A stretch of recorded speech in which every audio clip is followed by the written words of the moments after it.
High to all, அனைவருக்கும் வணக்கம். TNPSC படிக்கக்கூடிய எல்லோருக்கும் என் வணக்கங்கள்.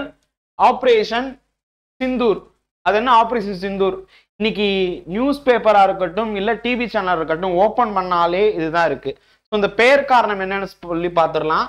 சிந்தூர்னா இங்கேயே கொடுத்துருக்காங்க குங்குமம்னு. சிந்தூர்னா குங்குமம்னு அர்த்தம். இப்ப நிறைய பேர், அதாவது கிட்டத்தட்ட 26 உயிர்களை நாம் இழந்தோம் ஜம்மு காஷ்மீர்ல.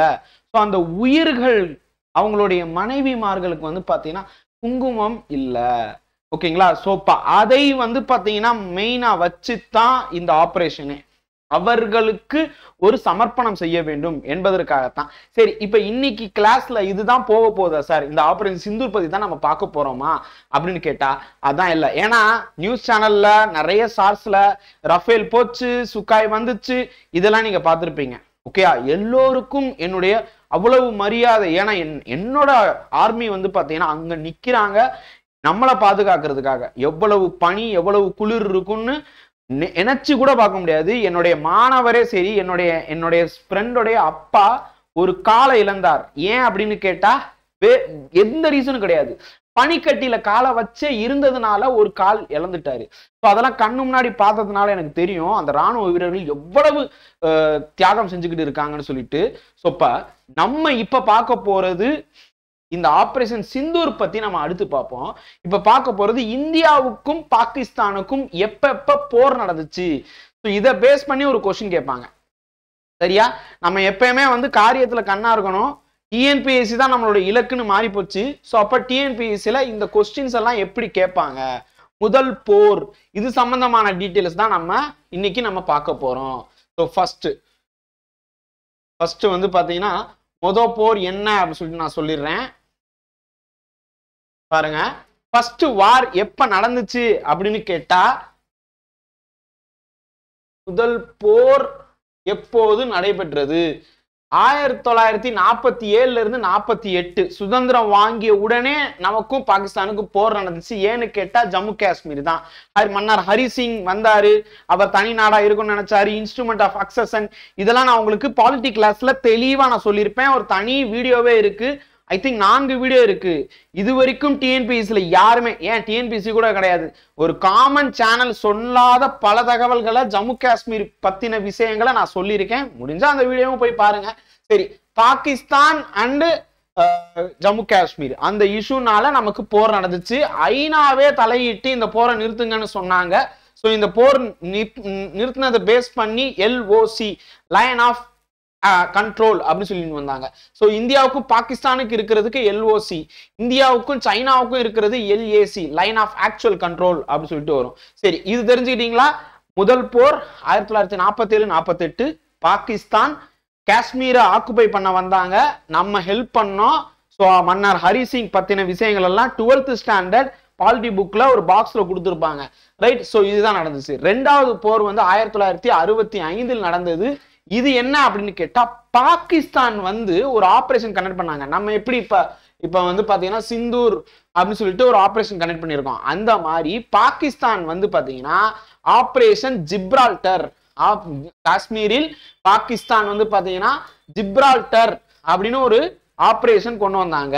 சோ இது என்ன அப்படின்னு கேட்டா, தாஸ்கண்ட் ஒப்பந்தம் ஒண்ணு நடந்துச்சுப்பா. தாஸ்கண்ட்ங்கிறது அது வேற நாட்டுல இருக்கக்கூடிய ஒரு ஊரு. நான் ஆல்ரெடி தாஸ்கண்ட் எந்த நாட்டில் இருக்கக்கூடியது, ராம்சர் எந்த நாட்டில் இருக்கக்கூடியது, இதெல்லாம் நான் உங்களுக்கு சொல்லியிருக்கேன்.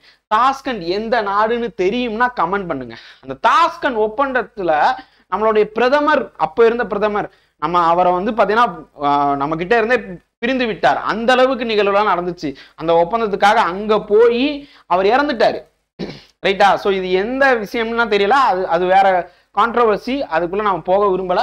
சோ தாஸ்கண்ட் ஒப்பந்தத்தை தடை செய்யணும், இல்லைன்னா வந்து முட்டுக்கட்டை போடணும், அது நிப்பாட்ட வைக்கணும், அப்படிங்கிறதுக்காக தான் இது கொண்டு வந்தாங்க, ரைட்டா? மூன்றாவது போர் 1971 நடந்தது. இது என்னன்னு கேட்டா, இந்திரா காந்தி அம்மா இருப்பாங்க, இந்தியா வங்கதேசத்துல கிழக்கு பாகிஸ்தான்ல சில விஷயங்கள் நடக்குது, சில கொடூரங்கள் நடந்துகிட்டு இருக்கு, அந்த மக்கள் அகதிகளாக பங்களாதேஷ்ல இருந்து, அதாவது இப்போதைய பங்களாதேஷ், அப்போ வந்து கிழக்கு பாகிஸ்தான், அங்க இருந்து மேற்கு வங்காளத்திற்கும் இந்தியாவில் இருக்கக்கூடிய அண்டை பகுதிகளுக்கும் நார்த் ஈஸ்ட் இந்த மாதிரி இடத்துக்கெல்லாம் வர்றாங்க. என்ன காரணம்னு பார்க்கும்போது ஒரு சில நிகழ்வு நடந்துச்சு. ஓகேங்களா? சோ அப்ப நம்ம இந்திய பிரதமர் தலையிட்டு வங்கதேசம் என்ற நாடு உருவாச்சு. இப்ப வங்கதேசம் என்னென்ன பண்றாங்க பாத்தீங்களா? நன்றி மறந்து விட்டார்கள். உலக அரசியலுக்குள்ள போக விரும்பல, டிஎன்பிஎஸ்சிக்குள்ளே இருக்கலாம். இந்தியாவின் தீர்க்கமான வெற்றியின் காரணமாக வங்கதேசம் உருவானது. அடுத்தது கார்கில் போர்னு பெரும்பாலும் அறியப்படும் 4வது போர் 1999 வந்து பாத்தீங்கன்னா பாகிஸ்தான் சோல்ஜர்ஸ் ஊடுருவிப்பாங்க இந்தியாவின் காஷ்மீர் என்ற பகுதியில். அவர்கள் வந்து பாத்தீங்கன்னா ஊடுருவல் நடந்திருக்கும். இன்ஃபில்ட்ரேட் அப்படின்னு சொல்லியிருப்பாங்க பாருங்க. இந்த ஊடுருவலை வந்து பாத்தீங்கன்னா தடுத்து நிப்பாட்டணும் அப்படிங்கிறதுக்காக நம்ம இந்தியா, அவங்க எவ்வளவு தூரம் ஊடுருவி வந்தாங்களோ அப்ப நம்ம இந்தியா பதில் தாக்குதல் கொடுத்தோம். ஸோ அதன் காரணமாக அவங்க வெளியேறினாங்க. அந்த என்னென்ன பகுதியிலாம் அவங்க பிடிச்சாங்களோ அத்தனை பகுதிகளில் நாம் பிடித்தோம். சரி, இப்ப இங்க வந்து பாத்தீங்கன்னா சிடிஎஸ் அப்படின்னு ஒரு பதவி கொண்டு வந்திருப்பாங்க. இந்த போர்ல கிட்டத்தட்ட நம்ம தோக்க வேண்டியது, கார்கில் போரில் நம்ம தோக்க வேண்டியது, ராணுவம் மட்டும் வச்சு ஜெயிச்சிருக்க முடியாது. ஏன்னா பாகிஸ்தான் அவ்வளவு இது பண்ண அழிக்க ஆரம்பிச்சிட்டாங்க நம்மள. சோ நம்ம என்ன பண்ணன்னு தெரியாம இருக்கும்போது ஏர்போர்ஸ் அழைக்க முற்பட்டோம். குடியரசுத் தலைவரை அணுக முடியவில்லை. ராணுவ தளபதியினால் குடியரசுத் தலைவரை அணுக முடியல. சோ இந்த ப்ராப்ளத்தை ஓவர்டேக் பண்ணணுங்கிறதுக்காக தான். ஏன்னா முப்படைகளுக்கு தளபதி அவங்க தான், குடியரசுத் தலைவர் தான், பிரசிடென்ட் ஆஃப் இந்தியா தான் வருவாங்க. சோ அப்ப இதை தடுக்கணுங்கிறதுக்காக சீஃப் ஆஃப் டிஃபென்ஸ் சர்வீஸ் அப்படின்னு சொல்லிட்டு, chief officer of defence service அப்படின்னு சொல்லிட்டு கொண்டு வந்தோம், சிடிஎஸ் அப்படின்னு சொல்லிட்டு. ரைட்டா? சோ இப்ப இந்த பதவி வந்ததுக்கான காரணமே இதுதான். சரி, இப்ப யாரு சிடிஎஸ்ஆ இருக்கிறா தெரியுமா? இப்ப யாரு சிடிஎஸ்ஆ இருக்கா? இது ஒரு கேள்வி. ஓகே, நான் ஏற்கனவே இது டாஸ்கன் எந்த ஊர்னு சொல்லிட்டேன், நடுவில் ராம்சர் வேற ஒன்னு சொன்னேன். இப்ப இது 3வது கேள்வி. ரைட்? சரி, இப்ப இந்த 4 போருமே அபிஷியல் வார். நல்லா கவனிச்சுக்கோங்க, இது எல்லாமே அபிஷியல் வார். அப்ப இப்ப நடந்துகிட்டு இருக்கிறது என்ன? பிற மோதல்கள் அப்படின்னு சொல்லிட்டு ஒரு சில விஷயங்கள் இருக்கு. இங்க பாத்தீங்கன்னா வந்து உங்களுக்கு சொல்லியிருப்பேன், சம் மிலிட்டரி ப்ராப்ளம்ஸ். ஓகேங்களா? இது என்னென்ன அப்படின்னு நான் சொல்றேன். பிற மோதல்கள் அப்படின்னு சொல்லிட்டு இருக்கும். அது என்னன்னு நான் சொல்றேன். ரொம்ப சிம்பிள் தான். இது தெரிஞ்சுக்கிட்டீங்கன்னா ஈஸியா நீங்க வர்ற எக்ஸாம்ஸ்ல குரூப் 1 இருக்கட்டும், குரூப் 2, குரூப் 4 எந்த டிஎன்பிஎஸ்சி இருந்தாலும் இப்ப 10க்கு டெய்லி இது இந்தியா பூரா இது பேச்சா இருக்கு. ஸோ அப்ப கொஸ்டின் கேட்பாங்கல்ல.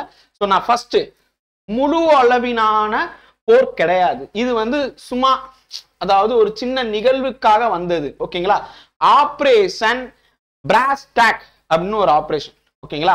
ஆபரேஷன் பிராஸ்டாக் 1986 to 87 நடந்துச்சு. ராணுவ மோதல்கள் நடந்தது, சின்ன சின்னதா ராணுவ மோதல்கள். ஓகேங்களா? அண்ட் காஷ்மீர் இன்சர்ஜன்ஸ், காஷ்மீர்ல ஒரு கிளர்ச்சி நடந்துச்சு. எல்லை தாண்டிய பயங்கரவாதங்கள், பதட்டங்கள் இருந்துச்சு 1990ல. ஸோ அதுக்கப்புறம் தான் 99கள்ல உங்களுக்கு கார்கில் போர். 2001 to 2002ல வந்து பாத்தீங்கன்னா நம்மளுடைய இந்திய பாராளுமன்றம் தாக்கப்பட்டது. உங்களுக்கே தெரிஞ்சிருக்கும் KGF 2ல எப்படி நடந்துச்சு. அந்த மாதிரி ஒரு தாக்குதல், அவ்வளவு பெருசு இல்ல, உள்ள கூட வந்தெல்லாம் இது பண்ணல, பட் தாக்குதல் நடந்துச்சு. இது பெரிய தாக்குதல் தான். ஒரு அந்த KGF லெவலுக்கு இல்லைனா கூட இட்ஸ் ஒரு க்ரூஷியல் அட்டாக் நடந்துச்சு.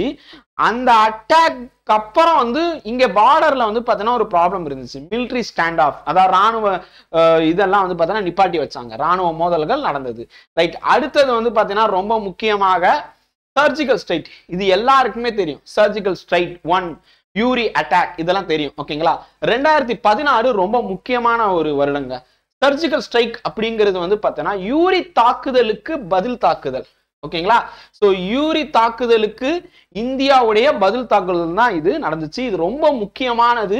சர்ஜிக்கல் ஸ்ட்ரைக் அப்படின்னே வந்து பார்த்தீங்கன்னா ஒரு படம் இருக்கு, யூரின்னு ஒரு திரைப்படம் இருக்கு. யூரி அப்படின்னு சொல்லிட்டு ஒரு திரைப்படம் தமிழ்லயே இருக்கு, டப் பண்ணி இருக்கு, பாருங்க, ரொம்ப அருமையா இருக்கும். காசி அப்படின்னு சொல்லிட்டு ஒரு திரைப்படம் இருக்கு, அதையும் பாருங்க, ரொம்ப அற்புதமா இருக்கும். அண்ட் இன்னும் மேலும் சில திரைப்படங்கள் வந்து இருக்கு, ஹிந்தியில தான், ஹிந்தி டு தமிழ்லயே இருக்கு அந்த படம் எல்லாம் பாருங்க. ரைட்? இப்ப இல்ல, எக்ஸாம் முடிச்சதுக்கு அப்புறம் 2019ல பால்கோட் ஏர் ஸ்ட்ரைக் நடந்துச்சு. நம்ம அபிநந்தன் தெரியுங்களா? அவர் வந்து இங்க இருந்து அங்க போய், அதாவது எல்லை தாண்டி போய் இது மூலியமா வெறும் சின்னதா இருக்கக்கூடிய மிக் அதை வச்சு அமெரிக்காவுடைய F-22 ராப்டர் நினைக்கிறேன். ஓகேங்களா? F-16, சாரி F-22 கிடையாது, F-16 வந்து பார்த்தோன்னா வீழ்த்தினாரு. I think so F-16. Okay, so அப்ப அதுக்கப்புறம் அவர் மாட்டினாரு, திருப்பி அவரை கொண்டு வந்தோம். ஸோ இதெல்லாம் உங்களுக்கு தெரிஞ்சிருக்கும். ஓகேங்களா? ஸோ அப்ப புல்வாமா இந்த அட்டாக் பால்கோட் ஸ்ட்ரைக் ஒன்று நடந்திருக்கும். அதுக்கப்புறம் அபிநந்தன் இஷ்யூ ஒன்று நடந்திருக்கும். ஓகே, இதை தாண்டி இன்னும் பல விஷயங்கள் இருக்கு. அடுத்த வீடியோல நான் சொல்றேன். ஓகேங்களா? ஏன்னா இதை தாண்டியும் சில ஒப்பந்தங்கள் பாகிஸ்தானுக்கும் இந்தியாவுக்கும் என்னென்ன ஒப்பந்தங்கள் போட்டிருக்கோம். உதாரணத்துக்கு சிம்லா ஒப்பந்தம், சிந்து நதி நீர் ஒப்பந்தம், இந்த மாதிரி சில விஷயத்தையும் நம்ம அடுத்த வீடியோல பார்க்கலாம். ஸோ இந்த வீடியோ எப்படி இருக்குன்னு சொல்லுங்க. இந்த தகவல் எல்லாம் நோட் பண்ணிக்கோங்க, மிஸ் பண்ணிடாதீங்க. ஓகே, ஸோ ஆப்ரேஷன் சிந்தூர் போல நிறைய ஆப்ரேஷன்ஸ் இருக்கு. நம்ம கொஸ்டின்ல அடிக்கடி கேட்க வாய்ப்புகள் உண்டு.